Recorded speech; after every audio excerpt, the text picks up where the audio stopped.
This video will be about interference. Okay, this is the third subtopic or third lecture series on the chapter superposition, and as you can see, there's a beautiful bubble on the screen. And what interference is, it's like one of the outcome of it is that you'll be able to see these little nice colorful patterns on soap. So before we start, we need to go back and throw back into the principle of superposition. So the principle of superposition says that two or more waves meet at a point, the resultant displacement is equal to the algebraic sum of the individual displacements. Okay, so from here, this is just another example to recap. Let's say you have a cork in between two meeting water waves. Okay, so first condition, they have to overlap. You have two waves and that they are overlapping, so you get A plus A, which will give you 2A, algebraic somewhat. So you can see the cork is at a high position. Okay, and if it's negative A plus negative A, you will get negative 2A. So this is two crests and two troughs. And what happens when you have one crest and one trough? They cancel out each other. The resultant amplitude is 0. Okay, so sometimes we would also draw it this way. Okay, so let's say you have two waves. Okay, and one is amplitude A. When A meets A, you'll get 2A lor. And then here, when negative A meets negative A, you'll get negative 2A. Okay, so all this, right, is not unknown. If you don't know this, you probably didn't watch go watch the stationary wave lectures. Anyway, if let's say A were to meet negative A, you will get 0. And we have names for these things, and we call this interference. Okay, so interference is defined by the overlapping of two coherent waves forming alternating maximum and minimum. Okay, so that you get the maximum and minimum situation. Okay, so if let's say when they meet and they become larger, like this one, you can see this 2A is larger. This is what we call constructive interference, and your outcome is maximums, or we call maxima. Destructive interference is where you get minima. All right, so when we say coherent, right, this is what is meant by coherent. These 2 points, maximum then minimum, you can see this minimum will meet maximum, maximum will meet minimum. So coherent means that they have the same phase relationship. If my maximum will always meet your minimum and my minimum will always meet your maximum, it will happen all the time. Constant phase relationship, that's the keyword. Okay, so non-coherent is like the second one, or suddenly you change that relationship lah. Consistent. You have a consistent coherent relationship with physics. Coherence here, right, is defined as the overlapping of two coherent waves. Okay, coherent, once again, same two waves with the same phase relationship, forming alternating maxima and minima. Later you will see the pattern because the story is quite long, but this is the definition of interference. It's not the same as the definition of superposition, but is related to that. But since that there are two types of interference, one where you get crest meet crest and then you get maximum, we are going to think about what are the conditions to create constructive interference. So now I'm going to just sketch out the wavefront lah, okay? And as usual, I want to make it as pretty as possible. Okay, so while I do that, just a reminder that you can find my notes in the content library, okay? And copy it into your own personal folder. From now on, you will do it yourself. Anyway, let's say this is wave 1 and this is wave 2. You can see that they are identical. So the phase relationship, the phase difference is 0. Okay? So if the phase difference is 0, the path difference is also 0. What I mean by path difference, right, is that this wave, let me go back first. Path difference 0 means this wave and this wave start at the same point. Because they start at the same point, so there's no path difference. Okay? At the same point. Anyway, what are the other possible situations where you get constructive interference? Just rub off these two and start one cycle later. Okay, so like this one, you start one cycle later. All right, so constructive interference, sometimes we call it maxima. You can also start 2 cycles later. So the delta L now would be 2 lambda. You could start 3 cycles later, 4 cycles later, 5 cycles later. It's all okay. All right. So if you want to consider the part difference, they must be in order of lambda. And then the phase difference are all in order of even pi's, because one complete cycle is 2 pi. That would be the condition, no? Okay. So the conditions here are for constructive interference. This one is frequently asked in your paper too. So the first one, you need 2 waves to overlap, and the wave has to be coherent, meaning their phase relationship will always be the same. Maximum, like in this case, minimum will meet minimum, maximum will meet maximum. Okay, and they must have a path difference of, wrongly already, I will fix it later, lambda, 2 lambda, 3 lambda. Okay.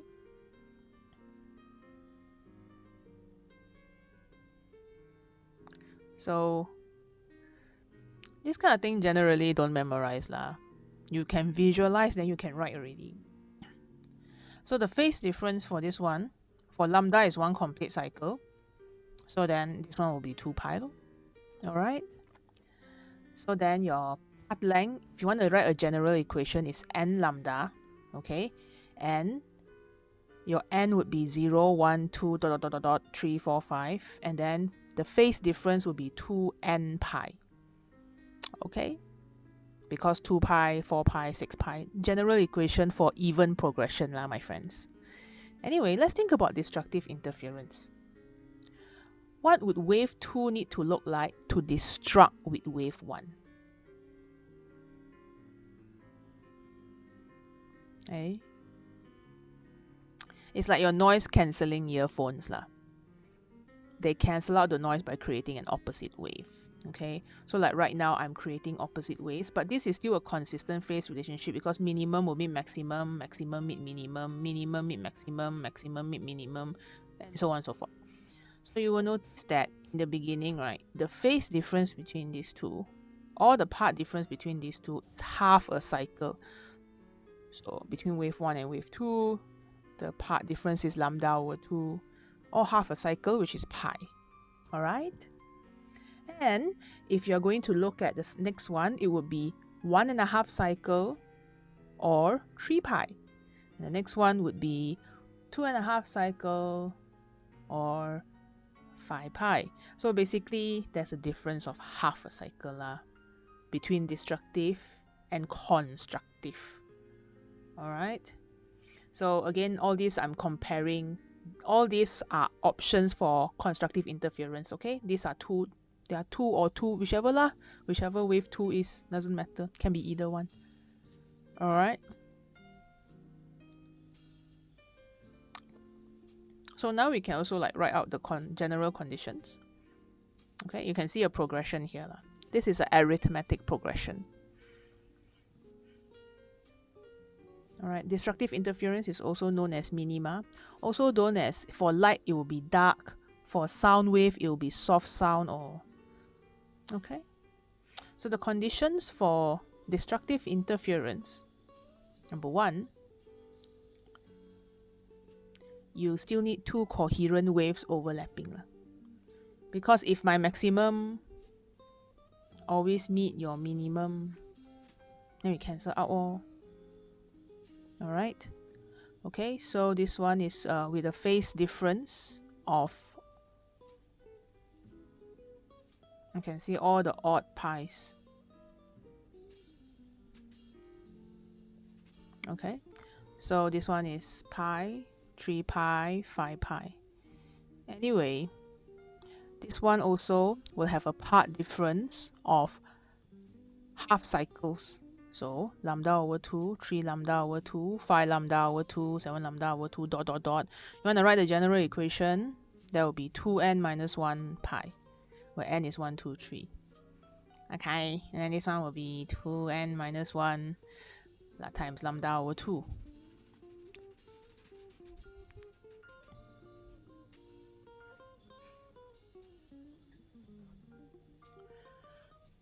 Okay, so that one would be the part difference. I just want to freeze here and just explain. These are all different variations of 2. So you don't confuse. I'm not using the red meet the green. I am using the blue, which is the first one. Let me go back to a time. Okay, there we go. I'm using the blue to meet the red, or the blue meet the green, or the blue meet the purple. That's why 2, 2, 2, they look like they're all constructive lah. Of course, if they meet, it will be, but they don't have to be. Okay, so as long as when you meet and you want to destruct, you must be out of phase or have a phase relationship of pi. Okay, so pi and 3 pi is similar lah. Okay, just some trigger for you to think about. Anyway, we're going to move on and look at the setup to show this constructive and destructive interference in the lab, or in a virtual lab, I guess. Alright, so again, there's part difference, there's phase difference. Just remember, we're looking in terms of cycles. That will make your life easier. Alright, let's look at the demonstration here. Okay. So we're gonna have what we call a ripple tank. What you see, this whole setup is an experiment called a ripple tank. Do we have it in an MCKL? Yes, but it's very hard to set up. It's like big and bulky. So what's happening is you will have a dipper. Okay, this dipper is basically going to go like zoop, zoop, zoop, zoop, zoop into the water. And it's going to create all these kind of patterns. And you can sometimes put a reflector just to reflect back the waves if you want to see certain things. Okay, so there's a lamp that's going to shine some light. And it will shine through all these patterns and cast a nice shadow down at the bottom. And that's where you can see all these nice patterns of waves and whether there are any interference patterns or things like that. Okay, so yes, you're going to put your eye here. Oh, I played with this thing before. So fun. You can just stare at it the whole day. Okay, so at the dipper, it's connected to a frequency generator. You can create straight line, take like a ruler and then you go and create straight waves. You can put a round bob and create circular waves. Okay, but what we want to look at in this case is the case of interference patterns in this ripple tank experiment. So we're going to put on the bar, put 2 dippers instead of 1. So if I draw it, it's something like that lah. Okay, but here's a bigger picture of it. Okay, so you have the bar is to the motor, and the motor will dip these fellas at some wow, what is happening? Dip the dipper into the water at some frequency, and it's going to create some nice pattern. Okay, so let's look at a video that one person recorded, Veritasium, to show us real life example of this at a lake. Let's go and see the lake. Here. Pay close attention to what he explains and points out to you. Watch the pattern. I've got a demonstration here on a little pond where we can see this with water waves. I have 2 sources of ripples, which are basically like the 2 slits. When I create ripples with a single source, they travel out with circular wavefronts. Nothing particularly surprising there. But if I add a second source of ripples, then we start getting an interesting pattern.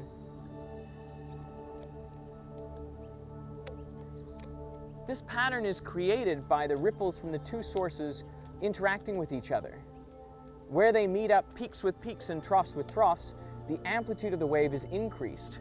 That's what we call constructive interference. But if the peak from one wave meets up with the trough from the other, then we get destructive interference and there's basically no wave there. And this is exactly what was happening with the light.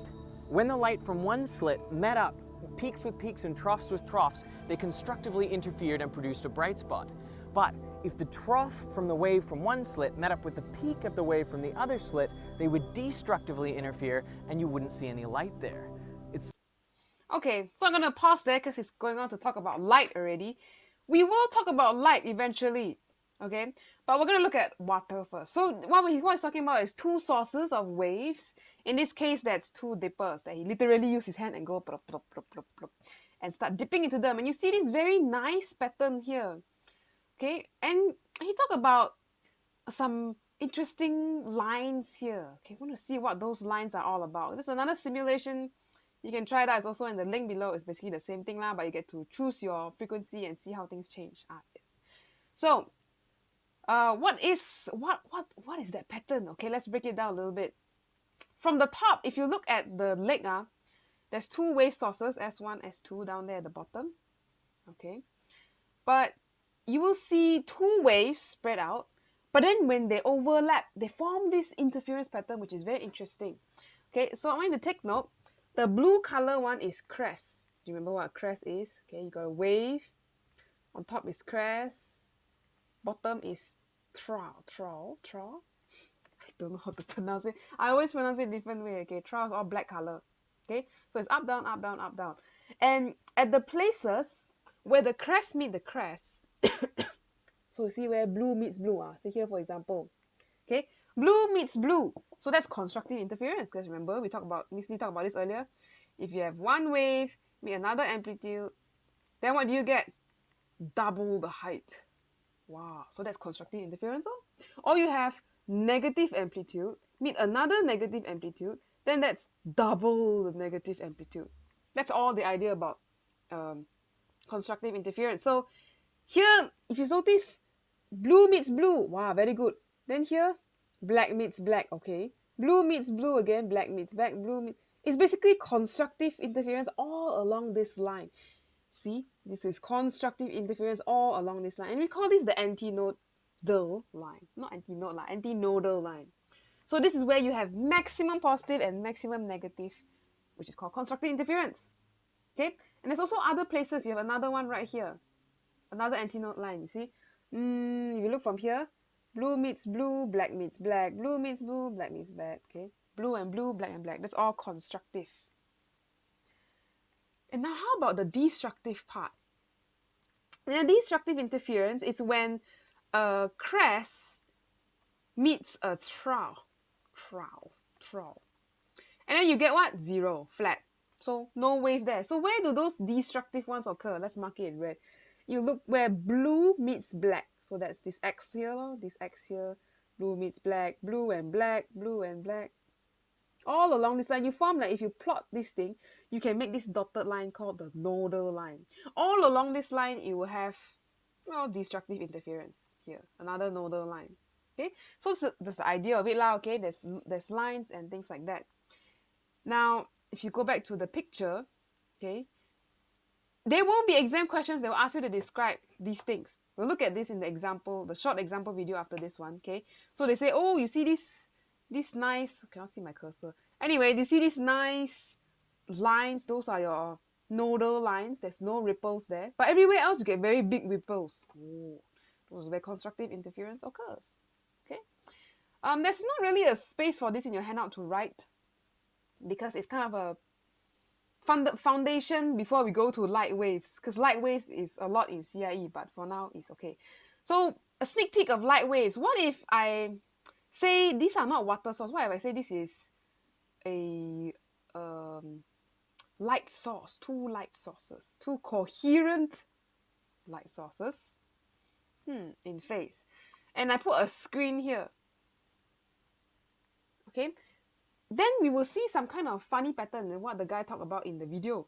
Okay, here where you have an antinodal line, this is what we call the maxima. Nodal lines, destructive interference, we call minima. So if you mark on the pattern, you will see that over here, you will have a very bright spots. And then another place here also very bright lah. If it is light lah, okay. Here also a very bright spot. But if you go to the nodal line where there's destructive interference happening, there will be a dark spot. And then another dark spot right here. So bright, dark, bright, dark, bright, dark. You will see a pattern. You will see the pattern in the coming videos, okay? So keep in mind, bright, dark, bright, dark. One last point. You notice the center line, right? The center line is constructive interference, an antinodal line. Is this always true? Yes. Why? We'll see why in the coming videos, okay? So remember, the central maxima is always constructive interference if you have two sources of waves, okay? So that is very fun part. Next time if you design concert hall, please remember, there are, if you have two speakers in front of the stage, there will be places where people will hear almost very soft stuff. So maybe don't put chairs there. Like maybe along all these destructive interference, you put the paths the walkway for people to walk. Okay, so just keep in mind, next time you buy tickets for concert, also think about this. Where are the best places to sit? Probably dead down in the center will be a good choice, because you always get the loudest, bestest sound. Okay, here's a very quick exercise for you to think about. You have a pattern here, PQRS. What will you see at those spots? P, Q, R, and S. What will you experience there? Constructive or destructive interference? Okay, so think about that. If you need more time, pause the video. Okay, let's see. So at P, what is P? Crest is the line, trowel is the dotted line. So at P, you have crest and trowel. I should not say plus. Crest and trowel. Which means if you say the wave has an amplitude of A, plus minus, then this will be A plus minus A. Wow, so that is 0. That is destructive interference. Then at Q, trowel and trowel. So trowel and trowel, that will be negative A plus negative A. You get negative 2A. Oh, that's also constructive interference. Very big amplitude by the negative side. R, you keep going. Crest and crest. Wow, very big. A plus A, 2A. And then at S, what do you have? Crest plus trowel, crest and trowel. So that will be A plus negative A again. So it's another destructive point. Okay, so if you want to know how the pattern looks like, you want to find, let's say, the constructive interference. Okay, here is constructive, constructive, constructive, constructive. So okay lah. This is your maxima, or antinodal line, or constructive interference, all occurs along this line. Then you want to find destructive, then you find here crest trowel. Where else? Crest trowel, crest trowel, crest trowel. So you draw a line like that. Here also got one more. Can find one. Okay. So all along these green lines is where you have your minima. Or you have destructive interference where the wave cancel out each other. There's nothing there. The water wave cancel each other out. The light wave will cancel each other out. Okay. So that is the main idea about your ripple tank and water waves interfering with each other. Oh, and I forgot. I shall label it also so you can see. Okay. This is node, antinode, and antinode. Okay, similar language to sending waves. Okay, so that's all for this part. Like I say, there's no exactly a space in your handout to write this in the notes, but it's a good foundation before we go to the light wave fun. Okay, you'll see a lot of light wave questions. So there is just one question I want you to try out. Okay, MJ17 P12 Q26 on page 46. I will discuss this in the next example video, so you can take a look at that just to solidify your understanding of this two-source interference of water waves. Okay, so that's all for this video on the recap of what superposition is and how to think about interference of two waves coming together.